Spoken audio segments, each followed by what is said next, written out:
Mic-nya ditarik. Nah.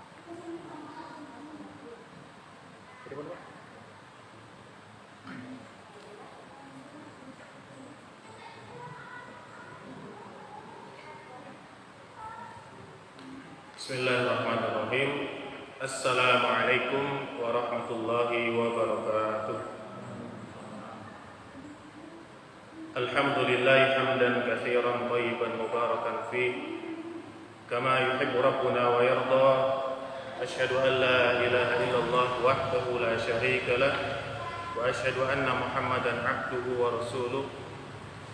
Asyhadu an la ilaha illallah wahdahu la syarika lah wa asyhadu anna Muhammadan abduhu wa rasuluh, amma ba'd. Allahumma shalli wa sallim ala sayyidina wa habibina wa ala alihi wa sahbihi wa man tabi'ahum bi ihsanin ila yaumil qiyamah. Jamaat salat maghrib yang insyaallah dimuliakan Allah Subhanahu wa taala. Bersyukur kepada Allah Subhanahu wa taala karena pada malam hari ini Allah Subhanahu wa taala masih memberikan kepada kita nikmat iman dan juga nikmat Islam, yang mana para ulama bersepakat bahwasanya nikmat terbesar yang Allah Subhanahu wa taala anugerahkan kepada kita adalah nikmat iman dan nikmat Islam.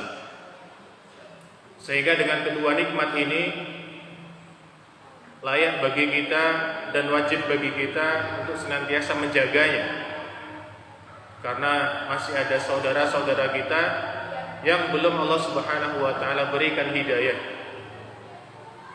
Kemudian di antara bentuk kenikmatan yang Allah Subhanahu wa taala berikan kepada kita yang tidak kalah besarnya juga, yang tidak kalah pentingnya juga, yaitu juga nikmat kesehatan dan juga nikmat kesempatan.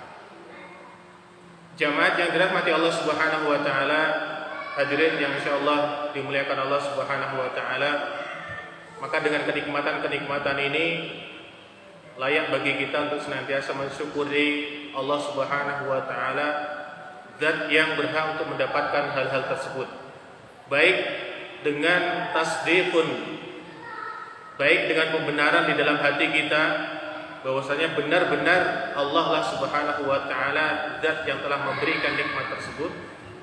Kita tidak meyakini adanya zat-zat lain atau makhluk-makhluk lain yang menjadikan nikmat-nikmat tersebut sampai kepada kita, meskipun kita yakin bahwasanya di sana ada sebab-sebab yang menghantarkan nikmat Allah Subhanahu wa taala sampai kepada kita.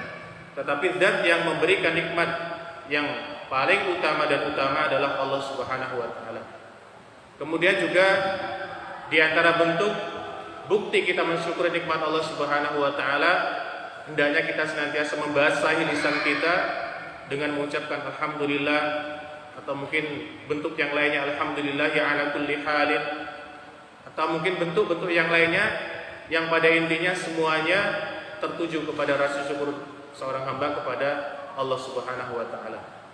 Kemudian di antara bentuk bahwasanya seorang muslim benar-benar mensyukuri nikmat Allah Subhanahu wa taala, yaitu dengan menggunakan setiap anggota badan kita, baik kedua mata kita, tangan kita, kaki kita gunakan untuk beribadah kepada Allah Subhanahu wa taala, untuk hal-hal yang dapat mendekatkan kita kepada Allah Subhanahu wa taala. Maka kata Allah Subhanahu wa taala, jika kita sudah mensyukuri nikmat-nikmat Allah Subhanahu wa taala tersebut, baik yang nampak oleh mata kita atau mungkin yang tidak nampak, baik yang kecil ataupun yang besar, kata Allah Subhanahu wa taala, la in syakartum lazidannakum wa la in kafartum inna adzabi lasyadid. Allah berjanji di dalam ayat ini, sekiranya kita, yaitu manusia, mensyukuri nikmat Allah Subhanahu wa taala, baik dengan lisan tadi, dengan hati tadi, atau dengan anggota badan kita, maka Allah berjanji akan memberikan nikmat yang lebih dari yang sebelumnya Allah berikan kepada kita. Baik nikmat itu serupa, atau bisa jadi Allah Subhanahu wa taala akan datangkan nikmat yang lainnya yang belum pernah kita dapatkan.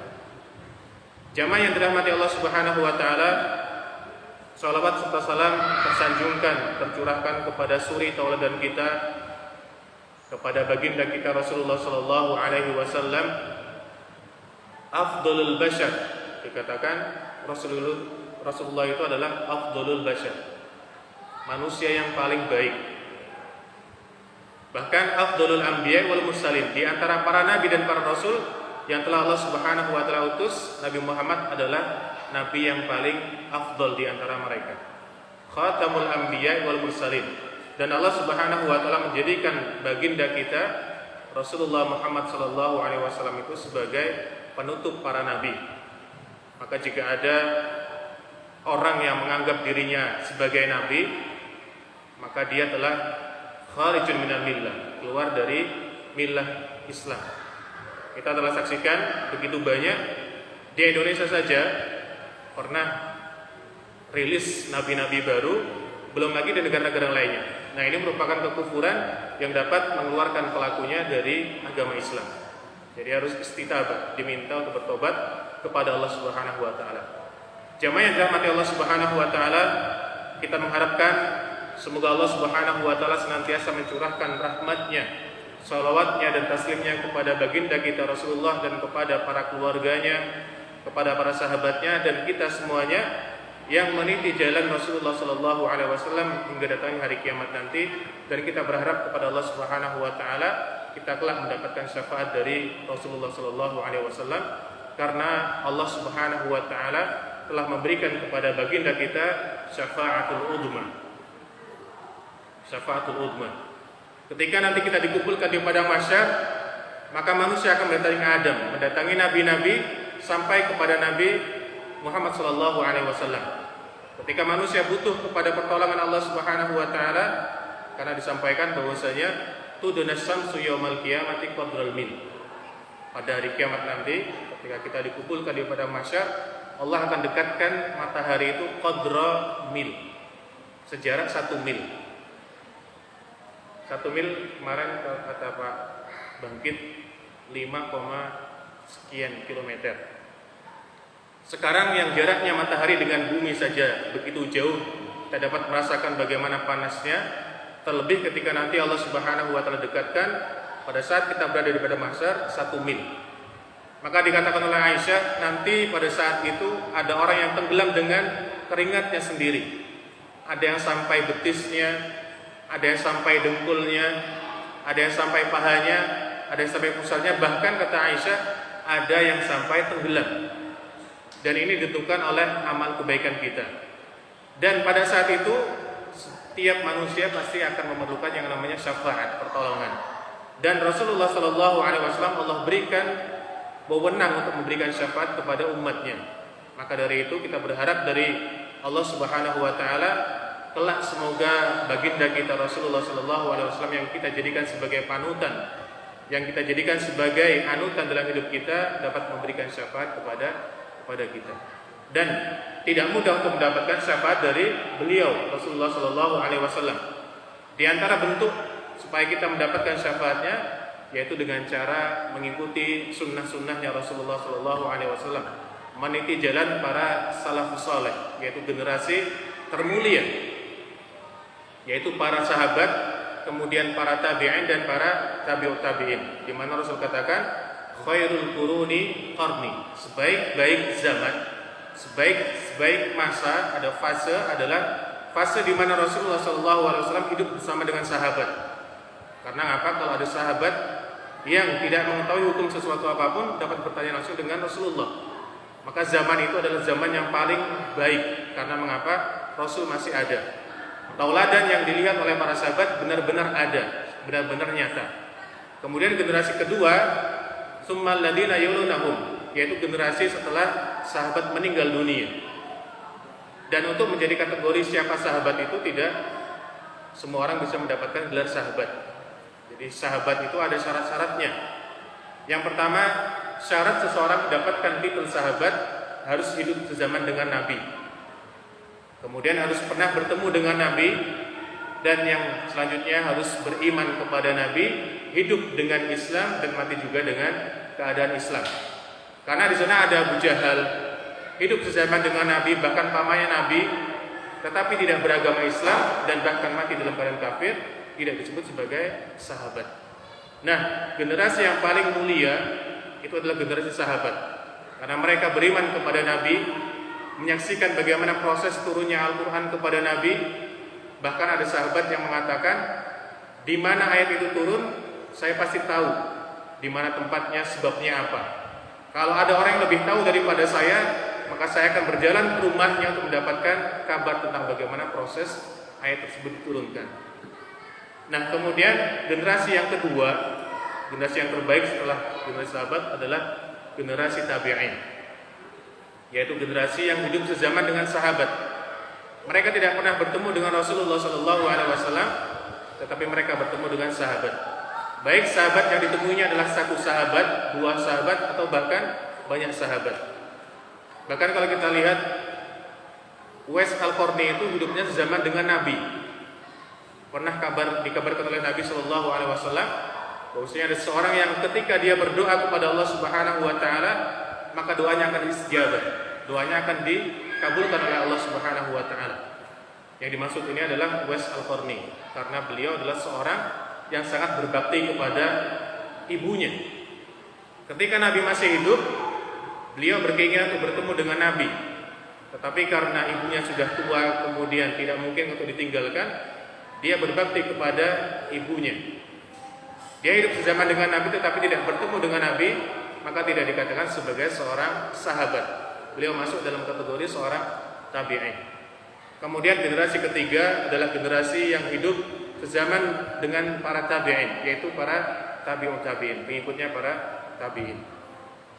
Para hadirin yang dirahmati Allah Subhanahu wa taala, insyaallah pada kesempatan kali ini kita akan bersama-sama mengkaji sebuah kitab. Kitab ini berjudul Minhajul Muslim. Sering diterjemahkan kalau di dalam bahasa Indonesia itu ensiklopedia Muslim, artinya kehidupan seorang Muslim. Kitab ini sangat bagus sekali karena tidak mencakup hanya fikih saja, tidak.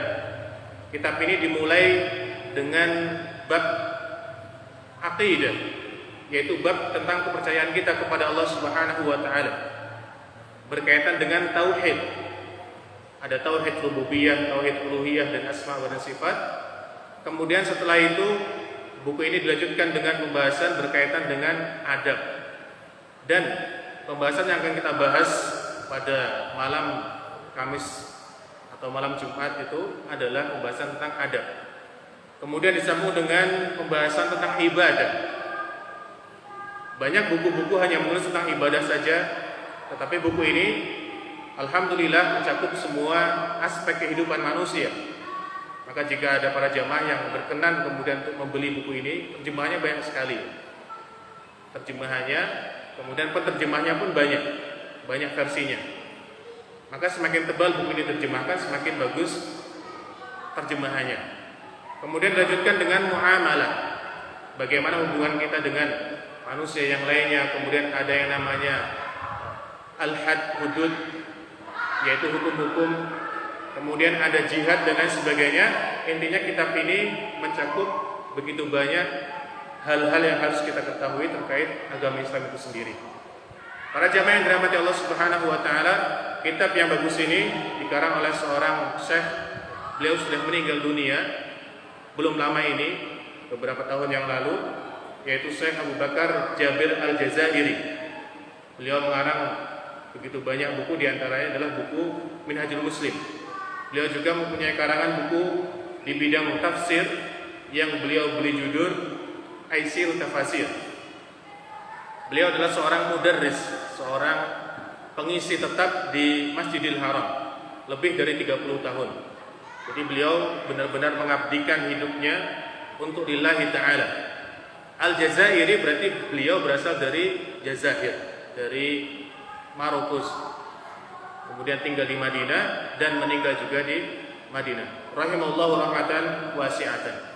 Meskipun beliau telah meninggal dunia, di antara bentuk kemuliaan yang Allah Subhanahu wa taala berikan kepada para penerus para anbiya wal mursalin, yaitu Allah Subhanahu wa taala akan tetap hidupkan namanya dengan karangan-karangan yang mereka buat. Maka dikatakan dalam sebuah syair, barang siapa yang dikenang senantiasa namanya, maka buatlah sebuah buku. Kita kenal yang namanya Imam Al-Bukhari, kita kenal yang namanya Imam Muslim, Imam Ibnu Taimiyah dan imam yang lainnya, mereka telah meninggal dunia 1000 tahun yang lalu, bahkan lebih dari 1000 tahun yang lalu. Akan tetapi nama mereka senantiasa kita ingat, bahkan ilmu-ilmu mereka senantiasa kita baca, kita buka, kita pelajari. Hal tersebut karena mereka meninggalkan sesuatu yang bermanfaat bagi kita, yaitu berupa tulisan. Maka jika kita ingin agar kita senantiasa bermanfaat ilmunya, kemudian kita bisa dikenang oleh siapapun orang-orang setelah kita, diantara bentuknya adalah dengan kita meninggalkan tulisan-tulisan kita, baik dengan menulis buku atau lain sebagainya. Jamaah yang dirahmati Allah Subhanahu wa taala, memasuki pembahasan pada kitab adab. Kitab adab ini dimulai dengan pembahasan adabul niyah. Adabul niyah, yaitu adab niat. Niat. Jadi niat itu ya niat. Niat dalam bahasa Arab diterjemahkan dalam bahasa Indonesia juga adalah niat, yaitu tujuan kita. Apa sih tujuan kita datang ke majelis ini? Apa sih tujuan kita diciptakan oleh Allah Subhanahu wa taala dan lain sebagainya. Jadi kita akan mempelajari tentang adab niat. Jamaah yang dirahmati Allah Subhanahu wa taala, al-muallif, pengarang kitab ini mengatakan, yu'minul muslimu bi khatari sya'ni niyyah wa ahammiyatiha li sa'iri a'mali dunyawiyyah wa diniyah. Jadi setiap muslim itu meyakini dengan seyakin-yakinnya bahwasanya yang namanya niat itu adalah sesuatu yang sangat penting, sesuatu yang sangat urgen. Dan bahwasanya niat itu tidak hanya untuk perkara dunia saja, dan tidak hanya perkara akhirat saja. Baik perkara dunia ataupun perkara akhirat, kedua-duanya harus memiliki yang namanya niat. Karena niat itu adalah pembeda. Dikatakan niat itu adalah pembeda. Ada mungkin dari jamaah sekalian yang ikut sholat bersama kita di masjid, datang ke masjid bersama kita, rukuk bersama kita. Mungkin ada di antara mereka yang niatnya ke masjid, niatnya sholat itu bukan untuk sholat. Maka Nabi katakan di dalam hadisnya, ada seseorang yang pulang dari sholatnya itu membawa seluruh pahala yang Allah Subhanahu wa taala berikan kepada dia ketika dia sholat. Ada yang membawa ke rumahnya dengan membawa 1/4 dari ibadah sholatnya. Ada yang 1/8-nya, ada yang setengahnya. Bahkan kata Nabi SAW, ada seseorang yang pulang dari sholat bahkan tidak mendapatkan pahala sholat sedikit pun. Karena mengapa? Mungkin diantara sebabnya dia datang ke masjid, sholat dengan kita, rukuk dengan kita, tapi niatnya beda. Niatnya mungkin karena mungkin dia memiliki mansib, memiliki kedudukan di suatu tempat. Kemudian kalau tidak sholat, mungkin nanti akan dikucilkan oleh tetangganya, akan dikucilkan oleh masyarakatnya, sehingga mau tidak mau dia terdorong untuk ke masjid dengan niatan tadi supaya tidak dihina, atau mungkin supaya tidak dikucilkan, supaya tidak disindir dan sebagainya. Maka wajar ketika dia pulang ke rumahnya lagi tidak membawa pahala sholat sedikit pun. Maka jamaah yang dirahmati Allah Subhanahu wa taala, kita katakan bahwasanya niat itu adalah pembeda antara orang-orang yang benar-benar beribadah kepada Allah Subhanahu wa taala dan antara orang-orang yang beribadah pada selain Allah Subhanahu wa taala. Jami'ul a'mali tatakayyafu biha. Karena kata pengarang kitab ini, seluruh amal perbuatan kita, baik yang sifatnya duniawi atau ukhrawi yang bersifat akhirat, semuanya menyesuaikan dengan niatnya dia. Bahkan nanti akan kita bahas di penghujung kitab ini, di penghujung pembahasan ini, ada hal-hal yang mubah, ada hal-hal yang jaiz yang di dalam agama Islam kita itu diperbolehkan, bisa berubah kedudukannya menjadi sebuah ketaatan kepada Allah Subhanahu wa taala yang berpahala disebabkan karena niatnya. Sedangkan ada beberapa ibadah yang sebenarnya adalah suatu kewajiban seorang muslim bisa berubah menjadi kemurkaan bagi Allah Subhanahu wa taala, bahkan pelakunya bisa berdosa disebabkan karena niatnya tadi. Maka niat, kita katakan sekali lagi, adalah sesuatu yang penting di dalam kehidupan kita. Karena setiap amal perbuatan kita menyesuaikan kepada niat itu sendiri. Wa takunu bihasabiha fataqwa wa tad'uf. Dan dengan niat suatu amalan bisa menjadi kuat, dan dengan niat suatu amalan bisa menjadi lemah. Layaknya iman. Iman itu yang ada dalam diri kita dikatakan yazidu wa yanqus. Iman seseorang itu bisa bertambah dan juga bisa berkurang. Yazidu bit ta'ah. Bertambahnya iman seseorang itu disebutkan karena ketaatan, dekat kepada Allah Subhanahu wa taala, senantiasa mendekati orang-orang yang saleh, senantiasa beribadah, berzikir kepada Allah Subhanahu wa taala. Sedangkan lemahnya iman seseorang itu disebabkan karena ma'asi, disebabkan karena dosa-dosa yang dilakukannya. Maka di antara bentuk penguatan iman adalah dengan kita berkumpul seperti di dalam majelis ini. Dikatakan di antara bentuk istiqomah seseorang adalah dengan berkumpul dengan orang-orang saleh, bermajelis dengan orang-orang yang saleh, dan kita meminta kepada Allah Subhanahu wa taala semoga yang hadir di dalam majelis ini adalah orang-orang yang saleh. Bahkan Nabi katakan, idza ra'aitum, apabila kalian melihat ada seseorang ya'tadul masajid, membiasakan diri pergi ke masjid, fashhadu lahu bil iman, maka jadilah saksi bahwasanya dia adalah orang yang beriman. Kalau ada orang yang membiasakan diri sering ke masjid, maka jadilah saksi di hadapan Allah Subhanahu wa taala, kata Nabi sallallahu alaihi wasallam, bahwasanya dia adalah orang yang beriman. Maka di antara bentuk pembeda antara orang yang beriman dengan yang tidak beriman adalah dengan mengerjakan salat berjamaah. Bahkan Nabi katakan, afdhalu sholati 'alal munafiqi sholatul isya'i wa subhi. Di antara bentuk salat yang paling berat yang dilakukan oleh seorang munafik itu adalah salat isya dengan salat subuh, karena mereka tidak salat subuh di masjid. Maka di antara bentuk keimanan seseorang itu dengan mendatangi masjid, mendatangi rumah-rumah Allah Subhanahu wa taala untuk menjalankan ibadah yang namanya salat berjamaah. Jamaah yang dirahmati Allah Subhanahu wa taala, wa tasihhu wa tafsudu tabi'an laha. Dan suatu amalan itu bisa menjadi benar, bisa berpahala di sisi Allah Subhanahu wa taala tergantung dengan niatnya. Wa tafsudu, dan juga suatu amalan dapat menjadi rusak, bahkan tidak berpahala di sisi Allah Subhanahu wa taala juga disebabkan karena niatnya. Wa imanul muslim hadza bi daruriyatin niyyah li kulli al-a'mali wa wujubi islahiha mustamadun.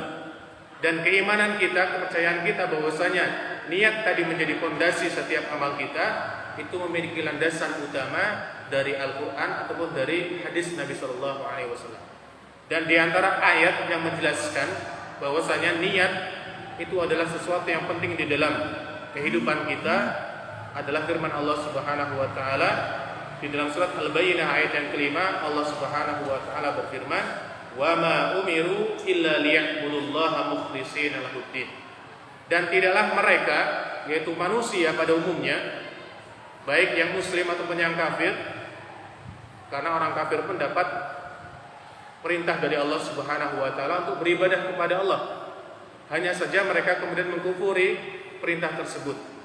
Karena di antara tujuan manusia diciptakan, bahkan tidak hanya manusia, para jin pun diciptakan oleh Allah Subhanahu wa taala hanya untuk beribadah. Sebagaimana Allah sebutkan di dalam surat Al-Hujurat, "Wa ma khalaqtul jinna wal insa illa liya'budun." Dan tidaklah aku ciptakan, kata Allah Subhanahu wa taala, jin ataupun manusia kecuali untuk beribadah.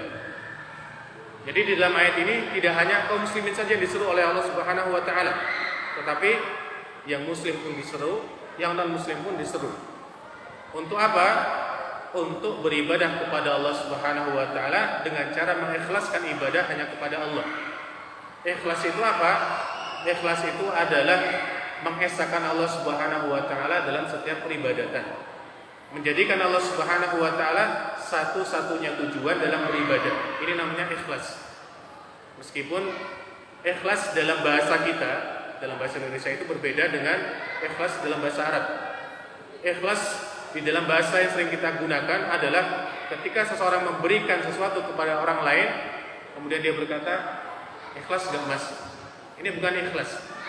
Sehingga ikhlas yang dimaksud dalam bahasa kita atau dengan kebiasaan kita dengan ikhlas yang dimaksud dalam syariat kita itu berbeda. Ikhlas yang Allah Subhanahu wa taala maksud adalah hendaknya setiap manusia menjadikan setiap ibadahnya, perbuatannya hanya untuk Allah Subhanahu wa taala dan tidak mengharapkan sesuatu pun dari manusia. Kalau ada orang beribadah Kayak tadi sholat ke masjid hanya supaya dibilang rajin ke masjid, hanya supaya dibilang dia pemimpin yang adil dan sebagainya, maka ini bukan ikhlas. Karena mengapa? Niatnya dia datang ke masjid bukan untuk lillahi ta'ala, tetapi untuk sesuatu lain selain Allah Subhanahu wa ta'ala. Kemudian di ayat yang kedua, di dalam surat Az-Zumar ayat yang ke-11, Allah Subhanahu wa ta'ala berfirman, "Qul inni umirtu an a'budallaha mukhlishan lahuddin." Katakanlah wahai Muhammad, sesungguhnya diriku diperintahkan oleh Allah Subhanahu wa ta'ala untuk beribadah kepadanya hanya dengan mengikhlaskan seluruh amal perbuatan tersebut kepada Allah Subhanahu wa ta'ala. Tidak boleh seseorang beribadah dengan tujuan selain Allah Subhanahu wa ta'ala. Seperti riya. Kaum muslimin yang dirahmati Allah Subhanahu wa ta'ala, para hadirin yang dirahmati Allah Subhanahu wa ta'ala, kemudian landasan yang kedua yang menjadikan niat itu penting setelah Al-Quran menjelaskan adalah sabda Nabi Sallallahu Alaihi Wasallam. Yang pertama adalah hadis yang sangat masyhur, hadis yang mungkin sering kita dengar, bahkan ada sebagian jamaah yang mungkin sudah hafal, yaitu hadis tentang niat. Kalau di kitab namanya Al-Arba'in An-Nawawiyah, hadis ini disebutkan di nomor pertama. Bahkan di kitab Sahih Al-Bukhari, Imam Bukhari menuliskan hadis ini di hadis yang pertama, yaitu hadis yang berbunyi, innamal a'malu binniyat wa innamal likulli imri'in ma nawa. Sesungguhnya segala perbuatan manusia, segala amal perbuatan manusia itu tergantung kepada niatnya. Dan setiap manusia akan diberikan oleh Allah Subhanahu wa taala pahala sesuai dengan apa yang diniatkannya. Faman kanat hijratuhu ila Allah wa rasulih fa hijratuhu ila Allah wa rasulih. Maka barang siapa yang berhijrah untuk mendapatkan pahala dari Allah Subhanahu wa taala, ridha dari Allah Subhanahu wa taala, maka hijrahnya dia adalah untuk Allah Subhanahu wa taala. Sebaliknya kata Nabi, faman kanat hijratuhu lid-dunya, dan barang siapa yang berhijrah untuk kepentingan dunia, awim ra'atin yang kihuha, atau untuk mendapatkan seorang wanita yang dinikahinya, maka hijratu ila ma hajara ilaihi, maka hijrahnya dia yang untuk apa yang diniatkan dia. Kalau hijrahnya dia untuk mendapatkan harta, Allah akan berikan harta padanya. Kalau niatnya hijrah untuk mendapatkan wanita, maka Allah akan berikan wanita tersebut, tetapi dia tidak mendapatkan sedikit pun pahala dari Allah Subhanahu wa taala. Ibnu Daqiq Al-Id mengatakan, dinukilkan bahwasanya sebab urutnya hadis ini adalah ketika Nabi dengan para sahabatnya ingin berhijrah dari kota Makkah menuju kota Madinah, ada seorang sahabat yang ikut berhijrah tetapi niatnya tidak untuk berhijrah. Niatnya untuk mendapatkan seorang wanita. Karena ternyata dia sudah menemui seorang wanita yang bernama Ummu Qais yang ingin dia nikahinya. Maka kemudian Allah Subhanahu wa taala memberikan kepada Nabi sallallahu alaihi wasallam wahyu, sehingga Nabi sallallahu alaihi wasallam kemudian mendatangkan hadis ini dan menjelaskan kepada para sahabatnya, barang siapa yang berhijrah bersamaku dari kota Makkah menuju Madinah untuk mendapatkan pahala dari Allah, maka Allah SWT akan berikan pahala. Tetapi bagi mereka yang tidak berhijrah untuk mendapatkan ridho kemudian pahala dari Allah, yang tidak mendapatkan sedikit apapun, dia akan mendapatkan dunia yang diinginkannya. Para jamaah yang dirahmati Allah Subhanahu wa taala, hadis tentang niat yang kita bacakan tadi oleh Imam Asy-Syafi'i rahimahullahu taala dan Imam Ahmad bin Hanbal dikatakan innahu thuluthul Islam. Innahu thuluthul Islam. Bahwasanya hadis niat tadi merupakan sepertiga dari ajaran agama Islam. Sepertiga dari ajaran agama Islam. Artinya niat itu sangat penting sekali. Bahkan Imam Syafi'i mengatakan di dalam redaksi yang lainnya, sesungguhnya hadis ini yadkhuluna min sab'ina baban minal ilm. Hadis ini masuk dalam 60 atau 70 bab di antara bab-bab ilmu. Artinya niat itu adalah sesuatu yang perlu untuk dikaji, perlu untuk diperbaharui, bahkan diketahui bagaimana niat yang sebenarnya. Jamaah yang dirahmati Allah Subhanahu wa taala, kemudian ada juga seorang ulama yang mengatakan, beliau bernama Abdurrahman bin Mahdi. dikatakan oleh beliau, yanbaghi likulli man sannafa kitaban, dianjurkan bagi setiap orang yang ingin mengarang suatu buku, menulis suatu buku, untuk menuliskan hadis ini di lembar pertama kitabnya. Jadi misalnya kita ingin mengarang suatu kitab, suatu buku, misalnya kita adalah seorang pengarang, maka dianjurkan untuk menuliskan hadis tentang niat, yaitu innamal a'malu binniyat tanbihan li talibil ilmi, sebagai bentuk perhatian bagi seorang penuntut ilmu tentang pentingnya niat. Jadi ketika dibuka bukunya, lembar pertama yang dibaca adalah hadis tentang niat. Artinya apa? Supaya kita senantiasa memperbaiki niat kita. Jangan sampai niat kita membaca kitab adalah untuk mendebat dosen kita, untuk mengalahkan mungkin musuh kita dan sebagainya. Sehingga apa? Para ulama mengatakan barang siapa yang ingin mengarang suatu kitab hendaknya menyertakan hadis tentang niat ini di dalam kitab mereka sebagai bentuk perhatian agar senantiasa kaum muslimin memperbarui niat-niat mereka.